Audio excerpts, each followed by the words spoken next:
Good morning सभी बच्चे को दिशा मैथमेटिक्स क्लासेस सीरीज में। आज मैं शुरू करने वाला हूं अध्याय 13। अध्याय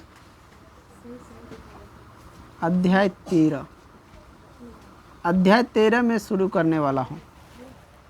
समझ गए? तो अध्याय 13 में क्या दिया हुआ मैं तो इधर देखो, पृष्ठीय क्षेत्रफल और आयतन।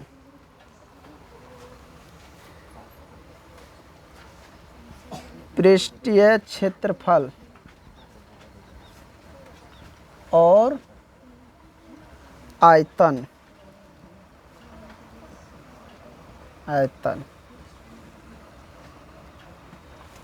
ये चलो, ये हमारा है अध्याय 13। समझ गए? पृष्ठीय क्षेत्रफल और आयतन। तो इसमें जो हम पढ़ेंगे तो शुरू से जानकारी प्राप्त करेंगे। कुछ बच्चे को जानकारी रहता है, कुछ बच्चे को नहीं रहता, इसलिए हम बेसिक क्लास, ये हमारा बेसिक क्लास है। इसमें शुरू से बताएंगे कि कोई भी पॉइंट ऐसा ना हो कि आगे समझ ना आए और छूटे नहीं। चलो, तुम लोग देखा होगा एक तार, मान के चलो कि ये एक तार है। क्या है? एक तार, सरिया है। सरिया जानता है ना? ये क्या है? एक सरिया है। इस सरिया का नाम मान लो, इसको हम रेखा भी कह सकते हैं कि नहीं? ये रेखाखंड हुआ कि नहीं? क्या हुआ? ये रेखाखंड। इसको अगर हम मोड़ते हैं, इसको क्या करते हैं? मोड़ते हैं। इस दोनों किनारा को एक जगह सटाते हैं तो क्या ये इस प्रकार के हो जाएगा कि नहीं? हो जाएगा? जल्दी बताओ, हो जाएगा कि नहीं हो जाएगा?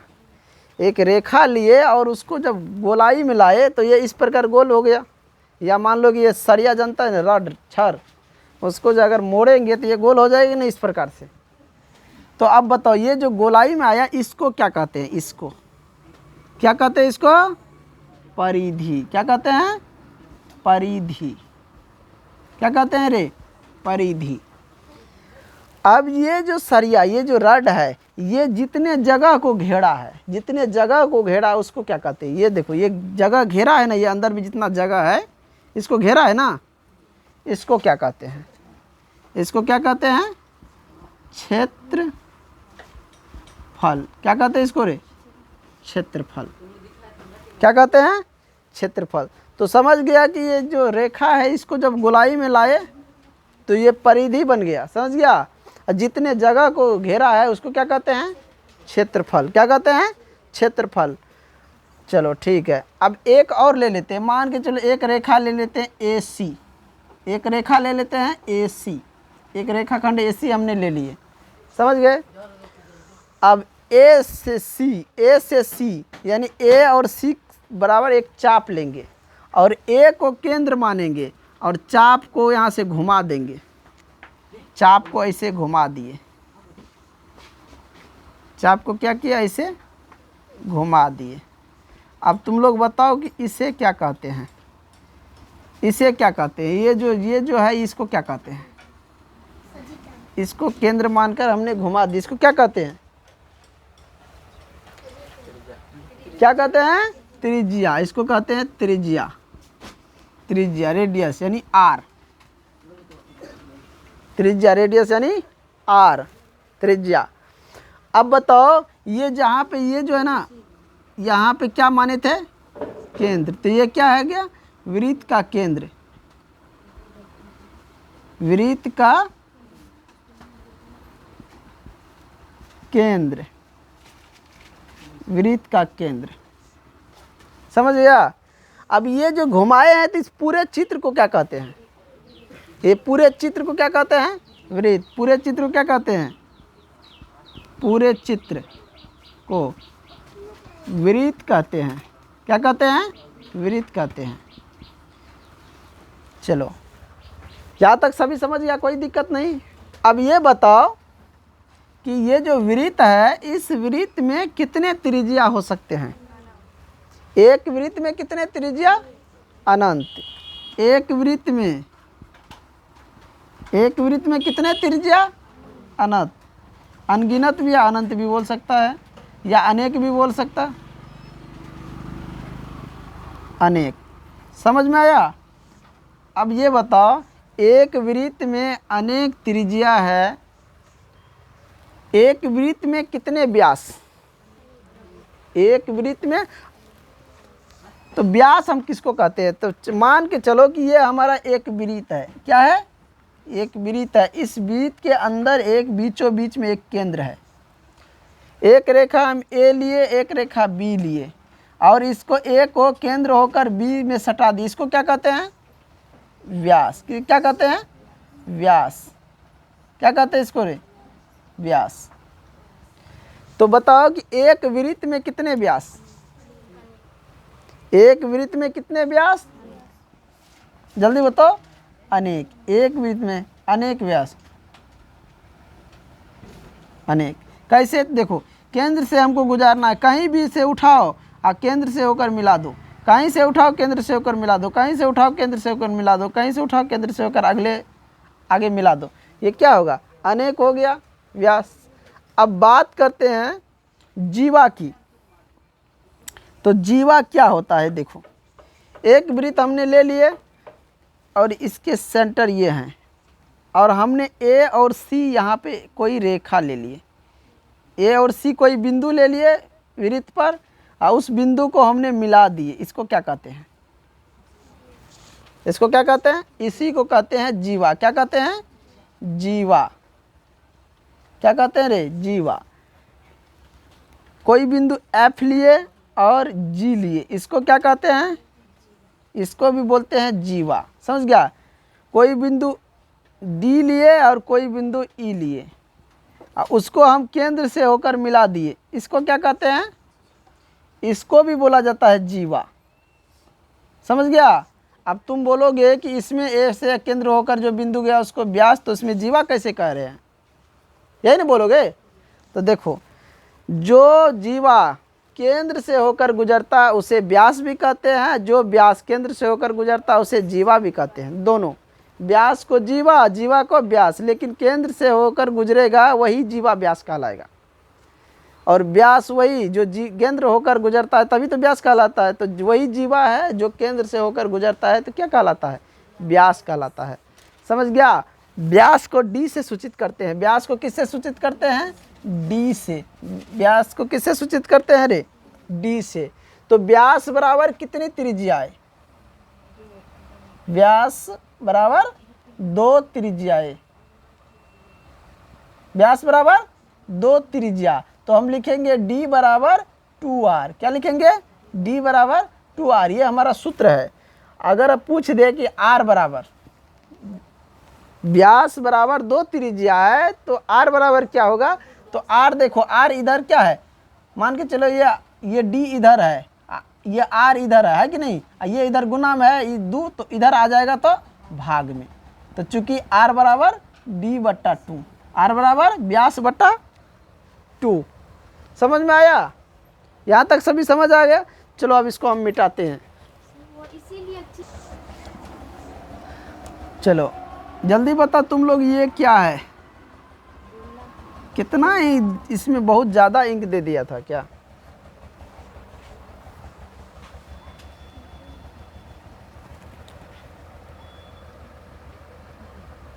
थोड़ा सा कम दिया करो।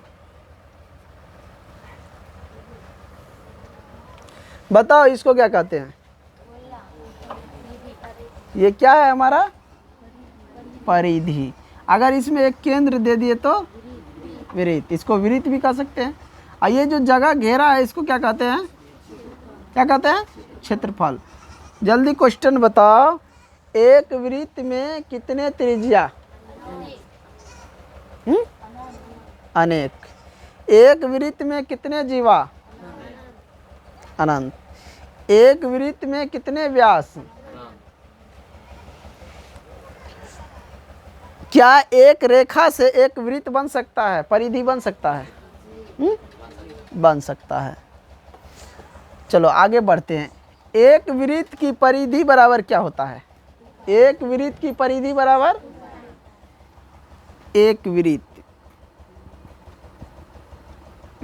की परिधि बराबर क्या होता है, 2 पाई r। एक वृत्त की क्षेत्रफल बराबर क्या होता है, पाई आर स्क्वायर। ये ध्यान रखना, हम इसको साबित नहीं कर रहे हैं कि वृत्त की परिधि 2 पाई आर कैसे होता है, ये कैसे होता है, ये सिद्ध नहीं यहाँ पे कर रहे हैं, हम बता रहे हैं। समझ गया? एक वृत्त की परिधि बराबर होता है 2 पाई आर, एक वृत्त की क्षेत्रफल बराबर पाई आर स्क्वायर। समझ में आया? आगे बढ़ते हैं। क्वेश्चन दिया है, यदि एक वृत्त की व्यास 14 सेंटीमीटर है तो त्रिज्या बताओ। बताओ जल्दी। यदि एक वृत्त की व्यास 14 सेंटीमीटर है तो त्रिज्या बताओ। उस वृत्त की त्रिज्या कितना होगा? देखो, तो हम क्या लिखेंगे? लिखेंगे व्यास बराबर 14 सेंटीमीटर। क्या है? दिया है कि नहीं? तो व्यास को डी से सूचित करते हैं, तो डी बराबर 14 सेंटीमीटर। आर बराबर सूत्र लिखा हूँ, आर यानी त्रिज्या बराबर क्या सूत्र लिखाया हूँ? d/2। कितना हो जाएगा? तो आर बराबर हो जाएगा 14/2, कट के हो जाएगा 7। चूँकि आर बराबर, यहाँ लिख सकते हैं आर बराबर 7 सेंटीमीटर। आर बराबर 7 सेंटीमीटर। और एक क्वेश्चन और ले लेते हैं, तुम लोग उसको बनाओ। यदि एक वृत्त की त्रिज्या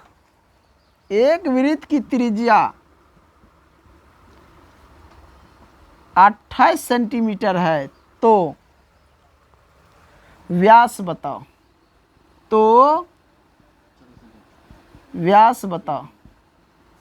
जल्दी। एक बच्चा बोल रहा है 14 सेंटीमीटर। बताओ रे, क्या दिमाग लगा रहा है? तुम लोग बताओ कितना होगा? 56। कितना होगा? 56। कैसे होगा? तो देखो, d बराबर क्या लिखता है सूत्र? 2r, यानी d हो गया व्यास बराबर 2 त्रिज्या। होता है कि नहीं? यहाँ पे त्रिज्या कितना दिया है? 28। तो लिखेंगे क्या? 2 गुना 28 कितना हो जाएगा? 56 सेंटीमीटर। व्यास कितना निकला रे? 56 सेंटीमीटर। चलो इसको मिटाते हैं, आगे और ऑब्जेक्टिव सवाल लेते हैं। देखो, यहाँ पे हमने बोले थे त्रिज्या, लेकिन जो लिखा था वही रह गया। यहाँ पे त्रिज्या बोले थे, सवाल में त्रिज्या हम पढ़ रहे हैं और यहाँ पे लिखा हुआ था व्यास, तो वही रह गया। चलिए इसको मिटाते हैं और आगे बढ़ते हैं। ये हमारा एक वृत्त है। एक वृत्त में कितने डिग्री का कोण होता है? एक वृत्त जो बनता है उसमें कितने डिग्री का कोण होता है?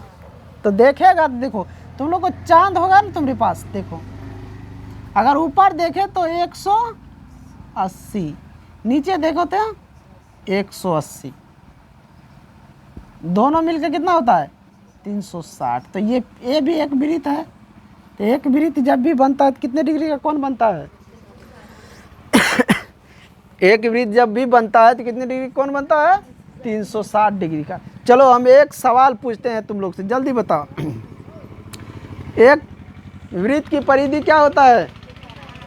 एक वृत्त की परिधि 2 पाई आर। क्या होता है? 2 पाई आर। चलो क्वेश्चन है, यदि एक वृत्त की परिधि 44 सेंटीमीटर है तो उस वृत्त की त्रिज्या क्या होगी? जल्दी बताओ रे, क्वेश्चन है ये। यदि एक वृत्त की परिधि दिया है 44 सेंटीमीटर तो उस वृत्त की त्रिज्या क्या होगा? फटाफट बताओ। देखो सवाल क्या कह रहा है, एक वृत्त की परिधि कितना दिया है रे?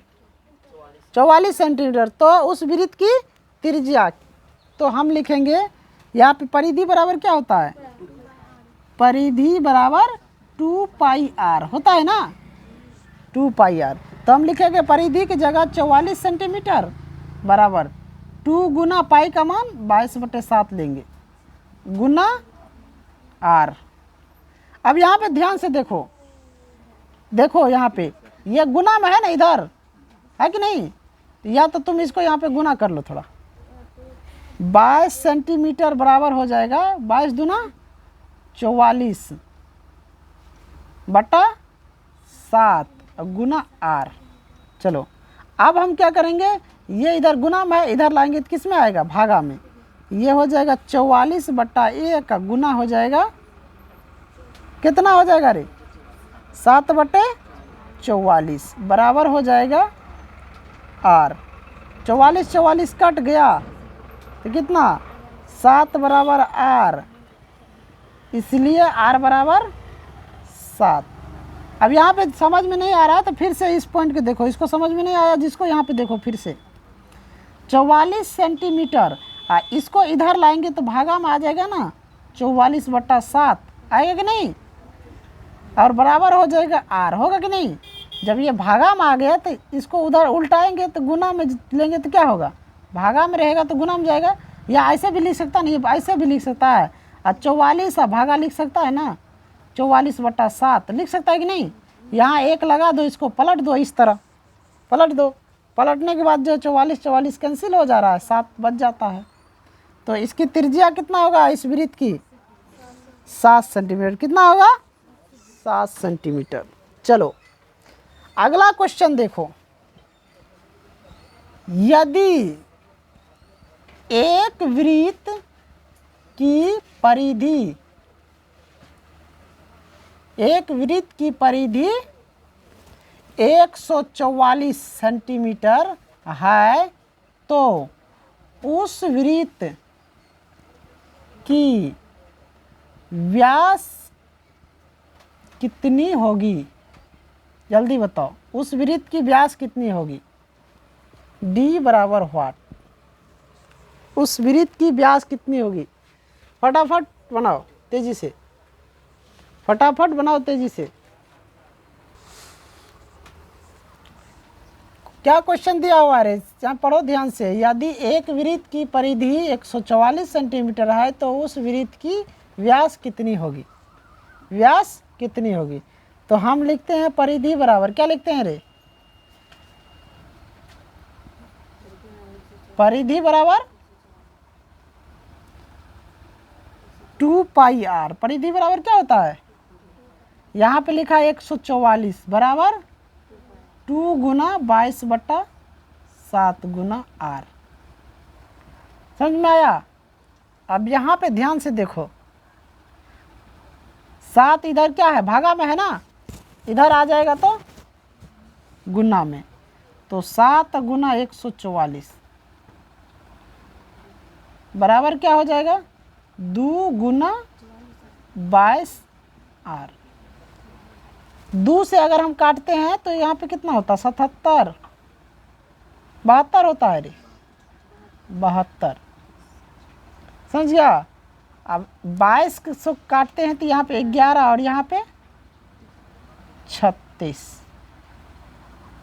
पता है कि नहीं होता है। अब देखो 36 गुना 7 करेगा तो कितना होगा, 7 6 के 42 और 7 तिया 21, 7 6 के 42, 7 तिया 21 4 25, 252 बराबर 11 आर हुआ। अब आर इधर छोड़ेंगे, 11 को इधर लाएंगे, क्या 252 बटा 11, इससे इसमें भाग देंगे कितना होगा, कितना आ रहा है। चलो इनको यहाँ पे जगह नहीं है, ऊपर में हम लिख लेते हैं। यहाँ फिर से देखो इस प्रकार से भी, यहाँ देखो 144 बराबर 2 गुना 22 बटा 7 गुना आर। 144 इसको कट नहीं रहा, गुना करो, 22 दूना 44, 44 बटे 7, तो इधर एक क्या है, यह देखो यहाँ पे दिया है कितना, 22 दूना 44 बटा 7 गुना आर।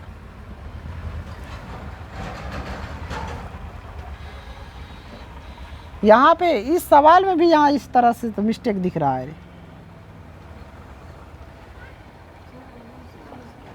यहाँ जब ये इधर भागा में है, इधर आएगा तो गुना में आ जाएगा, 44 44 तो यहाँ कट जाएगा, बच जाएगा 7। ये तो सही है, ये क्या है, सही है। अब यहाँ पे देखो, ये इधर चला आएगा 144 गुना 7 बराबर 44 गुना r। अब देखो ये गुना में इधर आएगा तो क्या होगा, 144 गुना 7 बटा 44 बराबर r। कट रहा है 2 से 22, यहाँ पे 72, फिर 2 से 11, यहाँ पे 36। तो इतने आ रहा, जितना कितना आ रहा है 252 बटा 11। गुना करो ना, कितना आ रहा है, इतने आया रहा है, आगे आ रहा है 36 को 7 से गुना करो, 7 6 के 42, 7 21 4 25, इतने तो हो रहा है। अब बटा में 11 से जब भाग देगा तो कितना होगा, थोड़ा सा मिटाते हैं फिर जगह मिलेगा।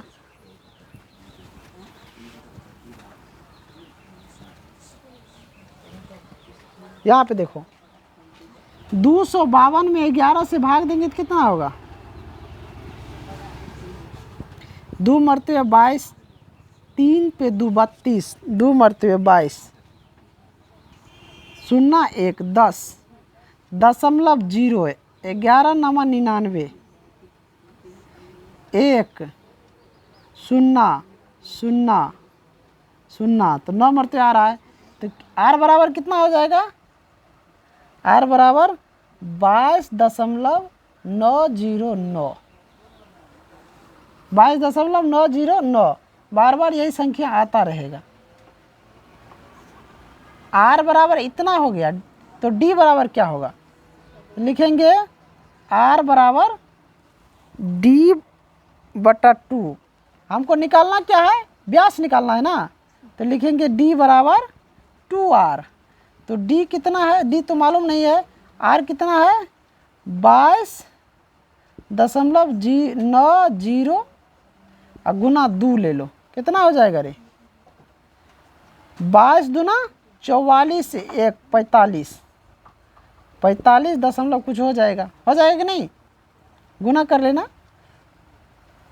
0 9 दूना 18, 45.80 दिख रहा। ये हमारा d है। कितना निकला तू लोग को, तुम लोग इतने पे छोड़ दिया है ना, कितना, तो इसको गुना करेगा तो उतने हो जाएगा, यानी 2 दूना 4 और 5 दूना 10 और 2 दूना 4 1 5, 504/11, इतने तो लोग को आया है। तो ये हो जाएगा। अब जब ऊपर बड़ा हो नीचे छोटा हो तो पॉइंट में निकाल लो। तो 45.80 व्यास बराबर 45.80। समझ में आया। चलो इन सवाल को मिटाते हैं, एक और सवाल लेते हैं। वीडियो लंबा हो रहा है इसलिए लास्ट क्वेश्चन एक ठो और ले लेते हैं। यदि एक वृत्त की क्षेत्रफल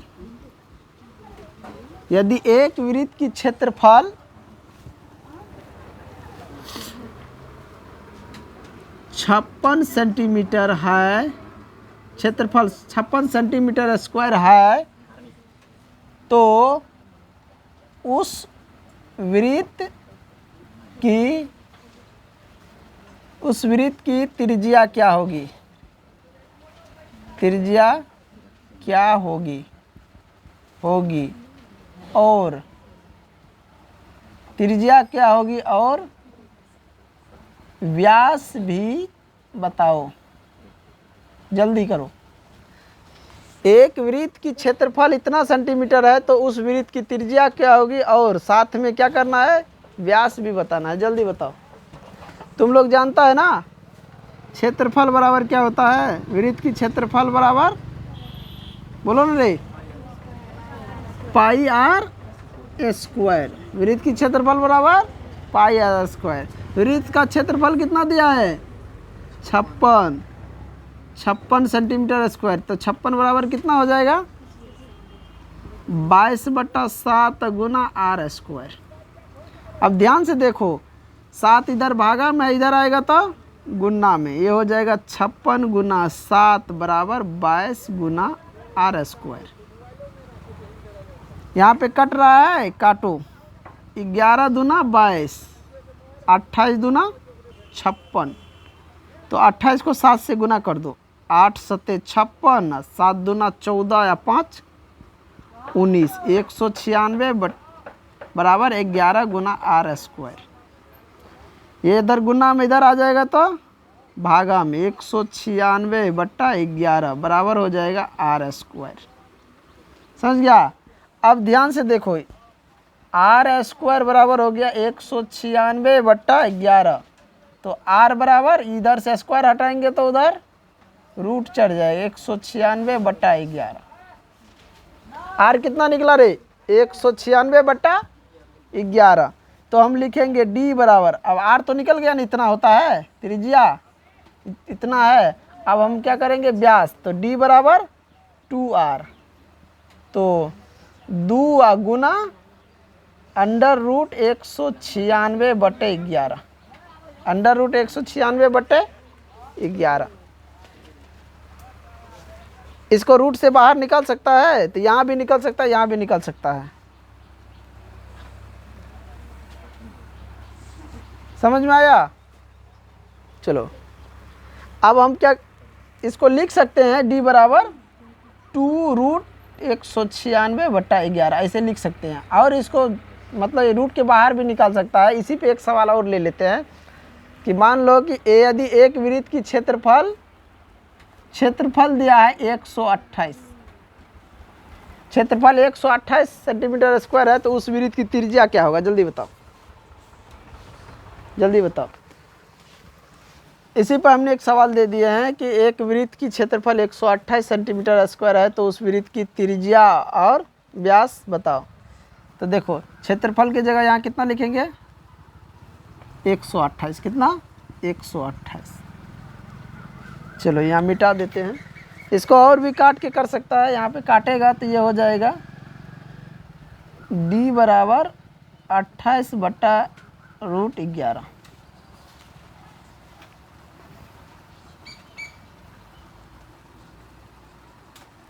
यहाँ पे मान जो है ना, और कल बताएंगे, आज तो वीडियो लंबा हो रहा है, इनको स्टॉप कर रहे हैं ये सवाल बता के, फिर कल के डेट में बताएंगे। आज पहला क्लास है ये अध्याय 13 का। चलो क्षेत्रफल कितना दिया है? 128 बराबर, देखो लाइट भी चला गया, 22/7 गुना आर स्क्वायर। तो 128 इधर भागा में इधर आ जाएगा गुना में, बराबर 22 गुना आर स्क्वायर। कटेगा 11, 64 गुना करो, 7 चौका 28, 7 छके 42, 2 44, 148 बराबर हो जाए 11 गुना आर स्क्वायर। 148/11 कितना? 448, सॉरी 448/11 आर स्क्वायर।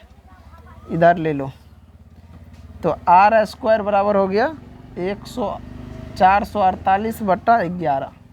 तो आर बराबर हो जाएगा अंडर रूट 448/11। तो डी बराबर हो जाएगा 2r, डी बराबर 2 गुना अंडर रूट 11। ये आर ये निकल गया और ये निकल गया। समझ में आया? चलो इन चैप्टर को यहीं पे क्लोज करते हैं, और जो भी नए इस चैनल पर है, चैनल को सब्सक्राइब कीजिए, और हमारा अपडेट आता रहेगा वीडियो जो भी हम चैप्टर का डालेंगे। ये नहीं कि आधे कराए और आधे हम छोड़ दिए, पूरी बुक को कराया जाएगा। यहाँ पे 448 हो जाएगा। चलिए इसकी कोई बात नहीं। तो हमारे चैनल पर जो भी है, चैनल को सब्सक्राइब कीजिए और कोशिश कीजिए कि ये चैनल को आगे बढ़ाए, ताकि आप लोगों को हम पढ़ा सकें। आज के लिए इन चैप्टर को यहीं पे समाप्त करते हैं। लाइट भी चला गया है, तो आप लोगों से उम्मीद है कि चैनल को ज़रूर सब्सक्राइब कीजिए और अपने दोस्तों में शेयर कीजिए, ताकि वो भी देख सके और पढ़ सके।